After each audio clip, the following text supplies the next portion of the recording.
Əlbəttə ki, bu gün Rusiyadan Azərbaycana qarşı dezinformasiya, fake news hücumlarının ardı-arası kəsilmir. Təəssüflər olsun ki, Azərbaycan kimi regionda ən etibarlı ölkələrdən birinə qarşı Rusiyada aparılan ardıcıl kampaniyalar səngimək bilmir. Bir tərəfdən Rusiya, Azərbaycan və İran nümayəndələri arasında bilirsiniz ki, Bakıda bir toplantı keçirildi və burada regional nəqliyyat dəhlizlərinin gələcəyi ilə bağlı müəyyən qərarlar alındı hər üç ölkənin iştirakı ilə.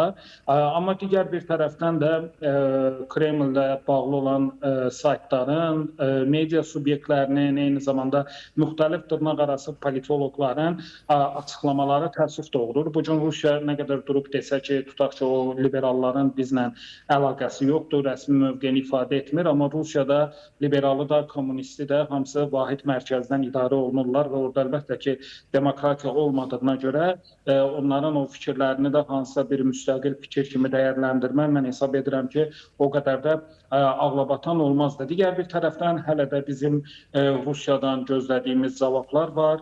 Əlbəttə Azal təyyarəsinə qarşı baş verən hadisədən sonra Rusiya mediasının uzun müddət, Rusiyanın özünün də xeyli müddət bu məsələ ətrafında qıcıqlandırıcı mövqelər nümayiş etdirməsi prosesi baş verirdi. Düşənbədə təbii ki, Rusiya rəhbəri müəyyən açıqlamalar verdi, amma biz yenə də təzminatla bağlı və digər məqamlarla bağlı vahid praktiki addımları nəticədə gözləyirik. Bundan əlavə vətəndaşlarımıza və müxtəlif diaspor fəallarımızla bağlı Rusiyada qıcıqlandırıcı hadisələri biz gördük və həmçinin də Rusiya yenə də o antipatik mövqelərini davam etdirir. Təbii ki, bu gün Azərbaycan bilirik ki, regional gücdən qlobal gücə çevrilibdir və diqqətli şəkildə izləsək görərik ki, bu gün Azərbaycan təkcə öz coğrafiyasında yox, qlobal siyasi gündəmdə bütün narrativlərin və gündəmin yaranmasında aktiv iştirak edir. Rusiya təkcə bir ay ərzində baxın görün, Bakıda və digər bölgələrimizdə nə qədər önəmli tədbirlər keçirilibdir. Nə bilim, Türk Dövlətləri Təşkilatının Vətəndaş Cəmiyyəti Forumu, Şuşada Azərbaycan-Türkiyə beyin mərkəzlərinin forumu, Bakıda Azərbaycan-Amerika Birləşmiş Ştatları beyin mərkəzləri forumu, D8 media forumu və s. Yəni saysız hesabsız forumlara, eyni zamanda toplantılara Azərbaycan ev sahibliyi edir və 44 günlük Vətən müharibəsində qazandığımız qələbədən sonra bu regionda da qalib tərəf kimi sülh yönümlü bölgənin inkişafına xidmət edən siyasi tezislərin və gündəmin formalaşmasında əsas aparıcı vacib qüvvə Azərbaycandır. Amma təəssüflər olsun ki, Rusiya kimi qonşular bu prosesi qəbullanmaq yerinə biz görürük ki, süni şəkildə Azərbaycanla vəziyyəti gərginləşdirməyə çalışırlar və bütövlükdə Azərbaycan-Rusiya münasibətlərində yaranmış gərginliklərdə də bir mənalı şəkildə heç bir vaxt Azərbaycan hansısa bir məsuliyyət daşımır. Azərbaycan öz qonşularına qədər həmişə qonşularına hər zaman dürüst aydın mövqeləri ilə seçilən bir ölkə olubdur. Və bu gün də Rusiyadan hələ də Azərbaycana qarşı bu təxribatların davam etməsi gözləniləndir. Hətta Azərbaycan-Rusiya münasibətlərinin ən yaxşı olduğu dövrlərdə belə Salavyov, Margarita Simonyanları salıb Rusiya mediasının ortasına Azərbaycanın Türkiyənin əleyhinə müxtəlif təxribatçı fikirlər səsləndirməyə də sövq edibdir. Yəni Azərbaycan-Rusiya münasibətlərində diplomatik münasibətlərin ən üst səviyyədə olduğu dövrlərdə də heç vaxt Rusiyanın Azərbaycana və Türkiyəyə qarşı münasibəti səmimi olmayıb. Digər bir tərəfdən bugün Azərbaycanla Türkiyə arasında Şuşa bəyannaməsi imzalanıbdır. Bugün Türk Dövlətləri Təşkilatı tam bir sözün həqqi mənasında şahlanışa keçibdir. Özəlliklə Qəbələ şəhərində keçirilən sonuncu Türk Dövlətləri Təşkilatının zirvə görüşünün əks sədası bütün dünyaya yayılıbdır və bu bölgədə formalaşan bu reallıqlar Azərbaycanın gücü, Türk dünyasının, Türk birliyinin siyasi gücünün qlobal aləmdə artıq ciddi bir mərkəz kimi formalaşması hesab edirəm ki,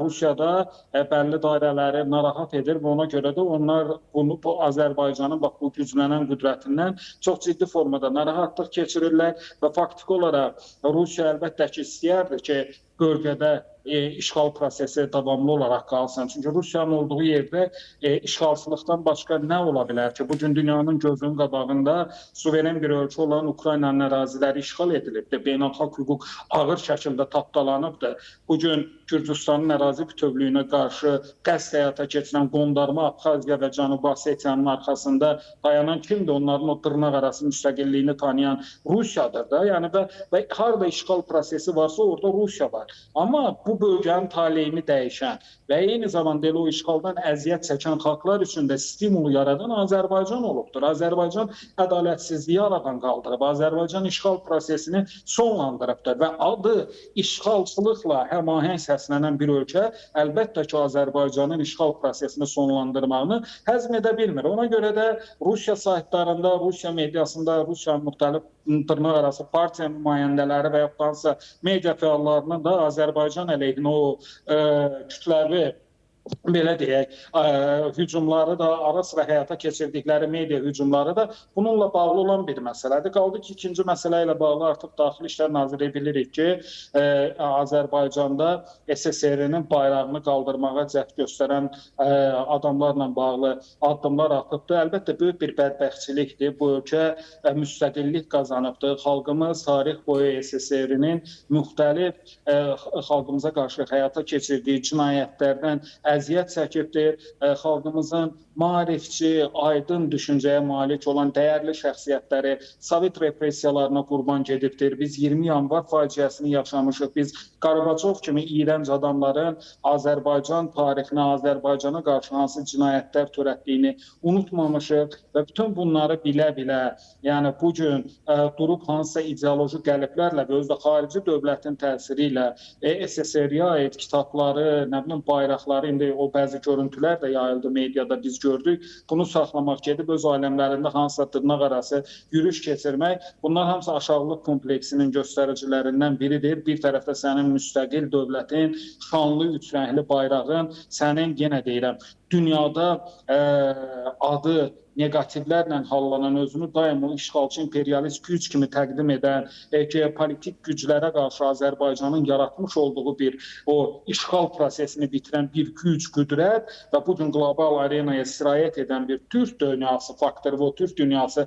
faktorunun mərkəzində dayanan Azərbaycan dövləti ola. Sən gedib hansısa onların görüntüləri yayıldı ki, bir neçə ayada Rusiya Komünist Partiyasının hansısa nümayəndələri ilə görüşlər filan keçiriblər. O fotoları da biz mediada gördük. Əlbəttə ki, mən belə bu tip insanları təbii ki, tamamilə aşağılıq kompleksinə malik olan adamlar hesab edirəm. İndi faktiki olaraq artıq 3 aylıq həbs qərarı da seçilibdir və əlbəttə ki... Bu hələ ki istintaq prosesidir, hələ detallar ortaya çıxacaq təbii ki 3 ay ərzində. Bəli, indi hələ ki ilkin istintaq dövrüdür, 3 aylıq həbs seçilib, amma dediyim kimi, yəni o Rusiya Komünist Partiyasının nümayəndələrindən onlar necə görüşüblər, onlar niyə gəliblər, bunlar ayrı bir araşdırma mövzusudur, amma hər bir halda bugün Konstitusiya və Suverenlik ilində zəfərin 5 illiyini qeyd etdiyimiz, Konstitusiya gününü qeyd etdiyimiz noyabr ayında belə, yəni fərqi yoxdur, hansı ayda olmağından asılı olmayaraq, amma sırf noyabr ayında yəni durub hansısa bir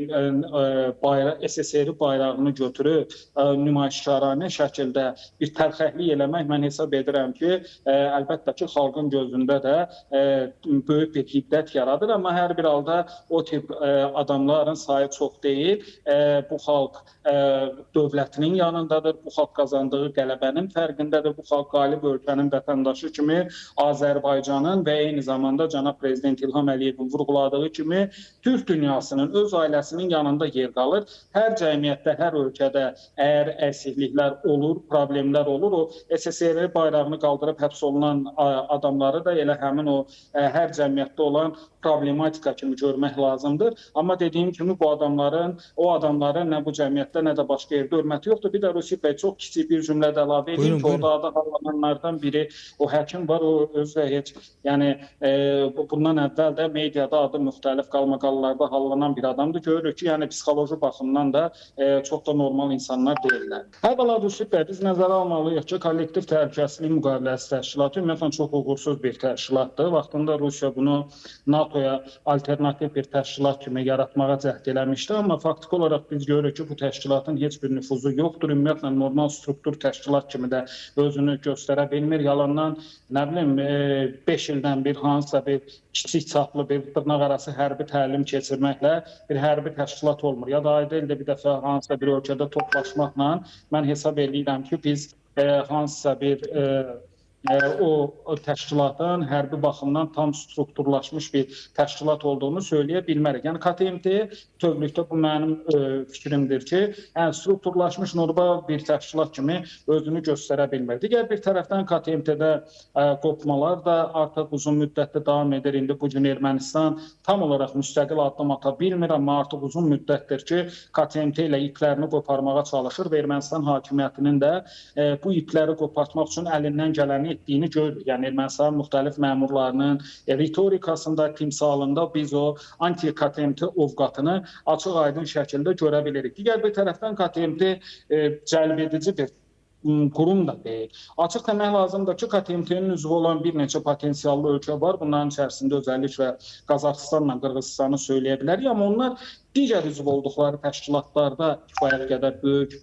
potensiallarını nümayiş etdirə bilirlər. Məsələn, özəlliklə Türk Dövlətlər Təşkilatı, elə sonuncu Mərkəzi Asiya məşvərət iclaslarında və yaxud da digər bir çox təşkilatlarda əlbəttə ki, Qazaxıstan və Qırğızıstan öz potensialını daha aktiv istifadə edir. Hətta gələcəkdə Türk Dövlətlər Təşkilatı nəzdində ortaq hərbi təlimlərin keçirilməsi də düşünülür ki, bu iki qardaş ölkə burada aktiv olacaq. Amma KTMT-nin digər üzvlərinin potensialının özü ciddi sual altındadır. Rusiya Yıldırım sürətli müharibə adı altında öz cəmiyyətini və dünyanı aldatmağa çalışır. Amma faktiki gördük ki, Ukraynanın müqaviməti qarşısında heç nə edə bilmədi. Yəni o baxımdan da bu gün belə olan bir vəziyyətdə KTMT niyə dünyada real silah alıcıları üçün cəlb edici bir məkan olsun ki, və yaxud da sən təhdidlərlə, zorakılıqla kimə özünün yararsız tutaq gərbi sənaye məhsullarını sata bilərsən və kimi hətta ən yüksək səviyyəli silahlar istehsal eləsən belə təhdid dilindən, böhtanla, şantaj ritorikasından hansı ölkəni indi 21-ci əsrdə məcbur eləmək olar ki, gəl məndən silah al. Ona görə mən hesab edirəm ki, bunlar hamısı sadəcə olaraq gündəmə işləyən, publikaya işləyən və bəlkə də bir qədər yerli, yəni lokal olaraq əhalidə müəyyən qədər o hansısa güc nümayişi görüntüsü yaratmaq üçün edilən açıqlamalardır. Yəni reallıqda kollektiv təhlükəsizlik müqaviləsi təşkilatı bir təşkilat kimi də dünya üçün o qədər maraqlı bir təşkilat deyil.